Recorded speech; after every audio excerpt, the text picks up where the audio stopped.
तो बागे धाम समिति के अगर हैं तो तुम जबरदस्ती किसी को बैठा के ले जाओगे।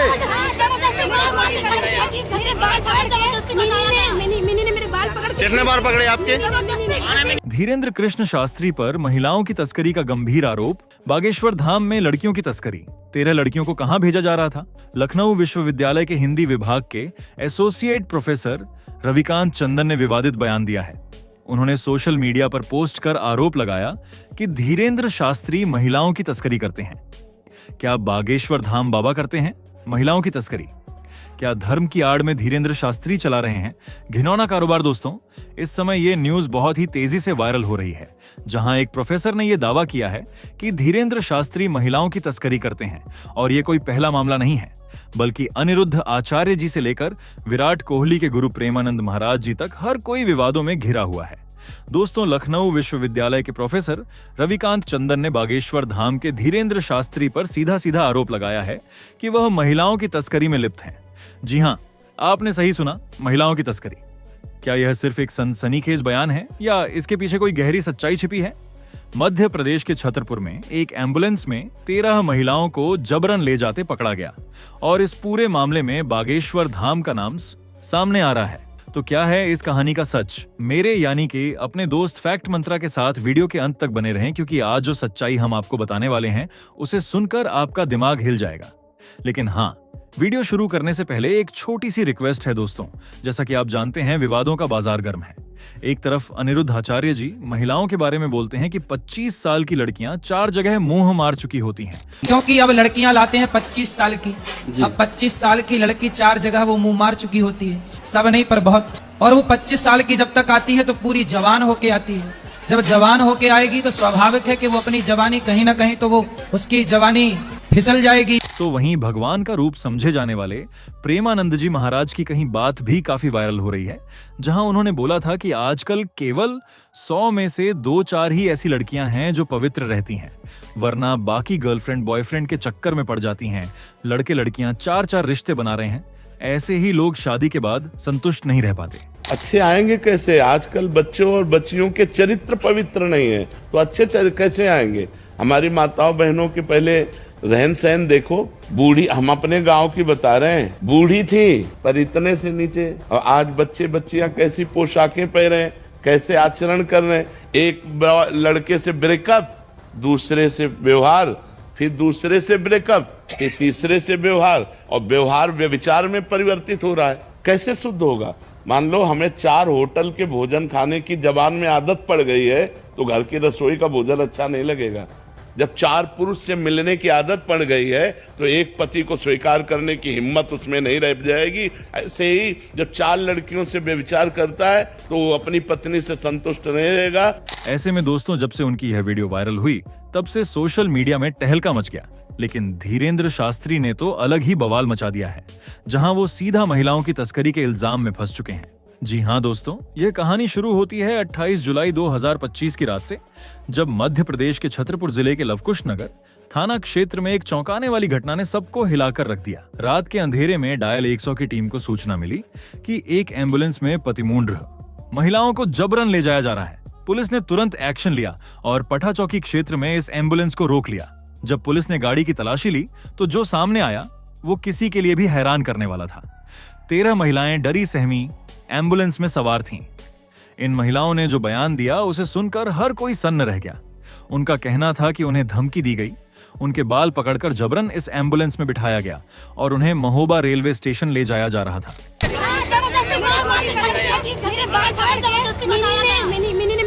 कितने बार पकड़े आपके? लेकिन सवाल ये है, कौन थे ये लोग जो ऐसा कर रहे थे और क्यों? इस घटना के बाद लखनऊ विश्वविद्यालय के हिंदी विभाग के एसोसिएट प्रोफेसर डॉ रविकांत चंदन ने एक ऐसा बयान दिया जिसने पूरे देश में हड़कंप मचा दिया।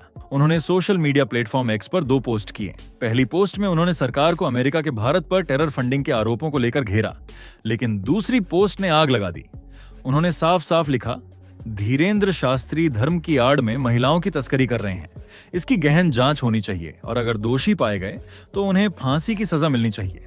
जी हां, आपने सही सुना, फांसी की सजा। यह बयान इतना गंभीर था कि सोशल मीडिया से लेकर न्यूज चैनलों तक हर जगह चर्चा शुरू हो गई। लेकिन क्या प्रोफेसर रविकांत के पास इस दावे को साबित करने के लिए कोई ठोस सबूत हैं या यह सिर्फ एक सनसनी फैलाने की कोशिश है? दोस्तों, अब आइए उस वीडियो की बात करते हैं जो इस पूरे मामले को और गंभीर बनाता है। एक वायरल वीडियो में देखा गया कि एक व्यक्ति एम्बुलेंस के ड्राइवर से सवाल जवाब कर रहा है। ड्राइवर ने खुलासा किया कि बागेश्वर धाम के एक सेवादार, जिसे वह पन्ना का दादा कह रहा था, उन्होंने उसे कौन है ड्राइवर? कौन है ड्राइवर? कहाँ लेके जा रहे थे? तो बागेश्वर धाम समिति के अगर हैं तो तुम जबरदस्ती किसी को बैठा के ले जाओगे? इन महिलाओं को महोबा रेलवे स्टेशन छोड़ने का आदेश दिया था, लेकिन असली सनसनी तब मची जब महिलाओं ने अपने बयान में कहा कि बागेश्वर धाम की एक सेवादार, जिसका नाम मिनी बताया गया, ने उनके बाल पकड़कर जबरन उन्हें एम्बुलेंस में बिठाया। इतना ही नहीं, महिलाओं ने यह भी दावा किया कि उन्हें जान से मारने की धमकी दी गई और उन्हें यह भी नहीं पता था कि उन्हें कहां ले जाया जा रहा है। इन महिलाओं ने बताया कि वे बागेश्वर धाम में दर्शन और पेशी के लिए आई थीं।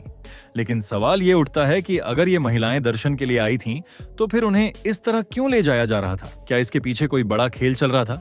दोस्तों, अब कहानी में आता है दूसरा मोड़। बागेश्वर धाम ने इन आरोपों का जवाब देते हुए अपनी सफाई पेश की है। धाम के सेवादार और रिटायर्ड शिक्षक कुंज बिहारी ने बताया कि ये 13 महिलाएं पिछले 6 महीने से बागेश्वर धाम में रुकी हुई थीं।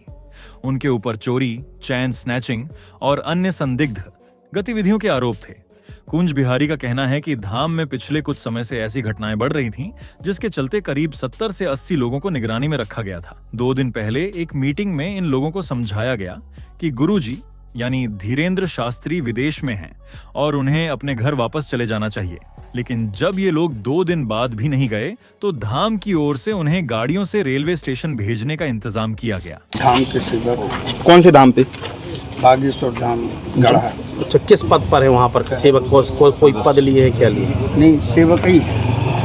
आज ये कहाँ आप इनको लेकर के जा रहे हैं जो महिलाएं? ये जो है जितने भी इसमें हैं, ये बहुत दिनों से धाम पर जो है पेशी के नाम से और रहते हैं।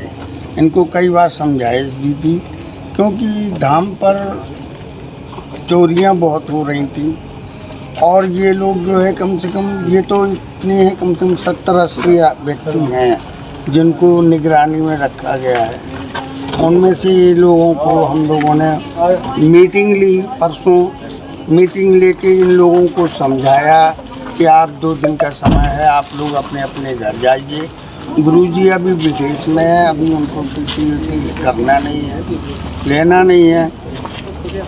उसके बाद जब ये 2 दिन बाद भी नहीं गए, तब इनको जो है हम लोग गाड़ी में लेके और रेलवे स्टेशन के जो जहाँ से आए हैं वो अपने अपने घर जाए। बागेश्वर धाम ने यह भी बताया कि मंगलवार को 54 ऐसे लोगों को जिन पर संदिग्ध गतिविधियों का आरोप था, उनके घर वापस भेज दिया गया। धाम ने एक प्रेस नोट भी जारी किया, जिसमें कहा गया कि कुछ असामाजिक तत्व धाम में अवैध गतिविधियां चला रहे थे। इन लोगों की संदिग्ध गतिविधियों की वजह से उन्हें घर जाने की हिदायत दी गई थी। धाम की ओर से यह भी कहा गया कि फूल माला बेचने वाली कुछ महिलाएं अपनी पहचान छिपाकर लंबे समय से धाम में रह रही थीं। बागेश्वर धाम चौकी और जन सेवा समिति ने होटल और होम स्टे संचालकों से जानकारी जुटाई, जिसके बाद यह कार्रवाई की गई।